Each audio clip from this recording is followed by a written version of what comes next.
Hi, I'm Adam from the Australasian Barbecue Alliance. Today, thanks to Barbeques Galore, we're talking reverse seared steaks.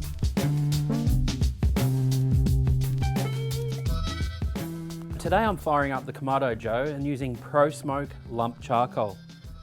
I'm going to light the charcoal in the chimney starter using some natural wood firelighters and get that going while I prep the meat. So there's plenty to choose from in the steaks department. We've got grass-fed, we've got grain-fed. Take your pick. Both will taste slightly differently, but they're both great for the barbecue. For this cook, I'm slicing a couple of steaks off the full roll to ensure they're the thickness I like for reverse searing. So once we have our steak all sliced up, I'm going to lightly season it with a rub mix, which includes ground kosher salt, some fresh cracked black pepper, smoked paprika, some mustard powder and garlic powder, and all that's going to do is just add a smidge of extra flavour. Let that rub activate for a few minutes while we go and prep the barbecue. So we're pouring this lump charcoal into the bottom of the Kamado, then we're inserting the half moon deflector plate to give us an indirect cook.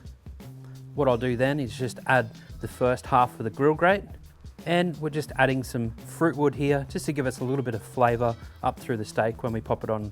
So we're setting the steak above the deflector plate to ensure it doesn't cook too quickly. What we want to do is bring the centre of the meat up to the temperature, which is around 130 degrees Fahrenheit, before we sear it off right at the end. So we're just closing the lid of the Kamado now. We're going to get a bit of smoke up there in through that meat, and we're going to wait till it gets to an internal temperature of around 130 degrees Fahrenheit.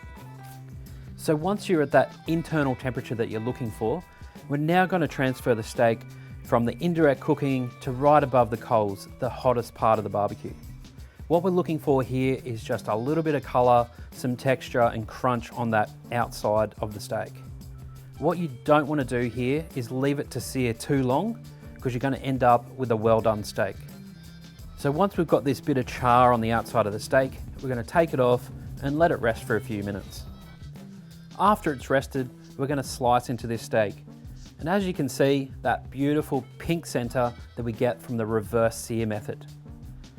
For me, it's the best way to cook a steak.